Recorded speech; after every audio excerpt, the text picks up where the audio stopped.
computer tomography through the implementation of personalized patient protocol. Let's say that one. Yeah.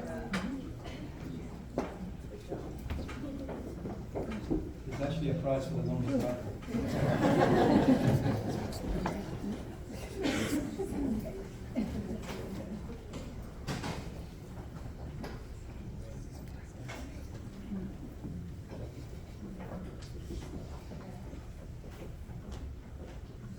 Thank you. So, hi, my name is Stella Martina. I'm a CT tech at Victoria Hospital. I've been involved in a research project on advancing contrast-enhanced computed tomography through personalized patient protocols. Working on this with me is Mary Castle from University Hospital. She is also a CT tech but couldn't make it today, so I'll be presenting on behalf of the both of us. We have nothing to disclose. So here's something for you guys to think about. Would you wear the same size shoes as someone else? Or do you think a transport truck and a small car require the same amount of gas to run? So do you think all our patients would be getting the same amount of contrast? We don't think so, and that's why we started this personalized patient protocols. When performing CT scan, a technologist selects a preset IV injection protocol based on the body part being scanned. So for example, a CT abdomen. The only time the patient's physical attributes affect the scan is if they are extremely large or extremely small. With the recent contrast shortage, it has highlighted the need to optimize these IV injection protocols. With our research, we look at three factors: a patient's body habitus, their X-ray attenuation profile, and their cardiac function should all be considered when selecting an injection protocol. We will be looking at three types of scans, so CT abdomen, CT thorax, and CT cardiac. We are also interested in creating a database analyzing these CT images when these factors are incorporated. We will be doing both qualitative and quantitative assessments using an ROI that is placed at three predetermined locations, and which will look at mean attenuation and standard deviation of attenuation. LHSC has just purchased new injectors for our CT suites that have the capability of doing weight-based contrast dosing. Although weight-based dosing is not new, we would like to take it further and advance it in the future with the extra steps.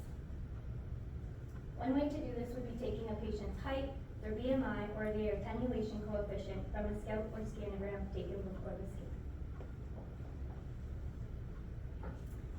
We'd also like to look at their cardiac function or their peripheral resistance, which would be a first in Canada.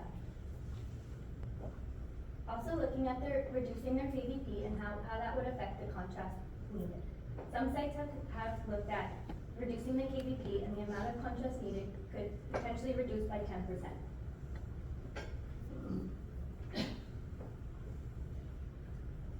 So these are the new injectors that we will be getting for our CT suites that should help with the efficiency in CT.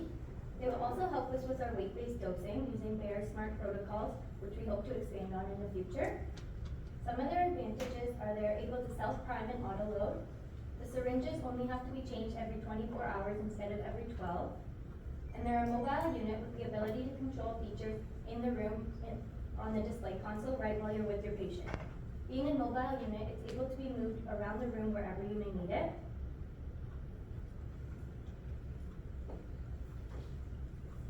And optimizing current preset IV injection protocols to patient-specific IV injection protocols would benefit the patient as there is an opportunity to reduce the amount of contrast needed. By reducing the amount of contrast, it would minimize the potential injury to the patient's kidneys, and by reducing the rate at which we inject the patient would also benefit the patient as the risk of an interstitial injection would decrease. When using these personalized injection protocols that use less contrast, it would ultimately have a positive effect on the budget. Potentially a 20% decrease could save the department and hospital about $80,000 to $100,000 per year. So analyzing the information gained and creating a research ethics board approved database registry would serve for further research and education. Working on the creation of this database would include radiologists, medical students, residents, and fellow team members. The research gained could be used for referencing papers, and with this project, the medical imaging department at LHSC will be seeking to establish a center of excellence in CT image quality. with partnerships with Bayer and Canon. Gone will be the days of the sticky floors and changing the syringes every 12 hours. We're excited to see what comes next and how this changes CT in the future. Thank you all for listening, and thank you, John and Amanda, for all the support you've given us for this research so far.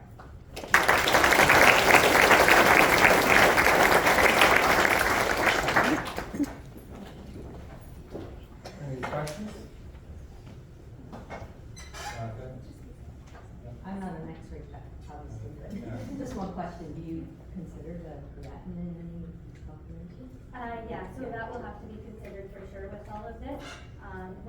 That will be one of our exclusion criteria because we can't inject someone with a lower creatinine, so it'll only be including people that so these scans we're hoping to do are the people that have follow-up imaging, and that creatinine will be involved in that as well. So hopefully every 1 year follow-up of their imaging, so we can base it off their dose before and their dose after and see if the imaging quality is still the same or equal.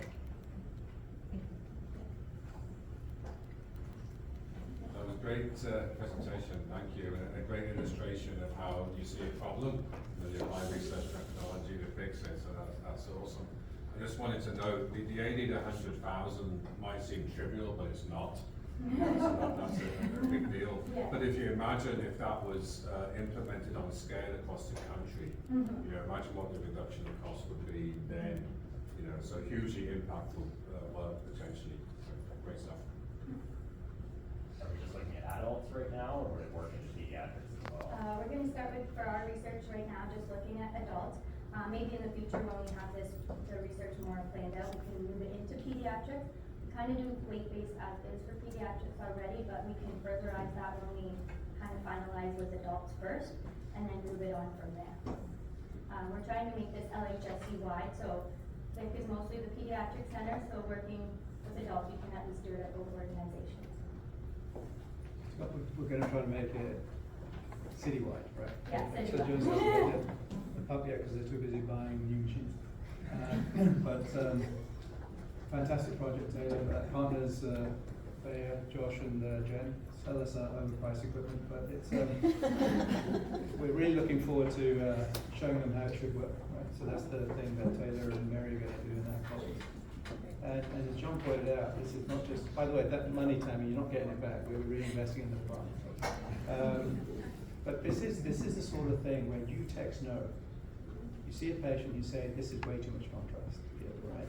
Or you see it too little. But the problem is, if you look at patients who keep coming back, the visual assessment of how big they are and what they need is very different, right? It could be 20% off. So having a scientific way of saying, this person's going to get the same thing each time. First, body weight, right? That's just a start. Because body weight doesn't make any sense. Somebody may have a big chest and somebody may have big legs. How does that make a difference when you're scanning the chest? So looking at the CT attenuation scale, so the Canon CTs will tell us where the areas of more absorption are and where not. It also makes a difference if they've got an infusion or not, right? So I think this is going to be really interesting. And the most interesting part is, if you're the same person, but your heart rate one day is 63, the next day is 83, you know it's going to be a difference. And that kind of output thing is going to be really, really important to finesse it. Bayer don't have the vision to work with us on that, but we'll get around to that. But Canon and one person in Bayer said it's a great idea. Jen doesn't believe it is. But we'll get there eventually. So I want our techs to be 100% partners. And by the way, John, our biomedical engineer people might want to be involved in that, right, when we get to that. So I think this is a great project, and thank you for bringing this to the forefront.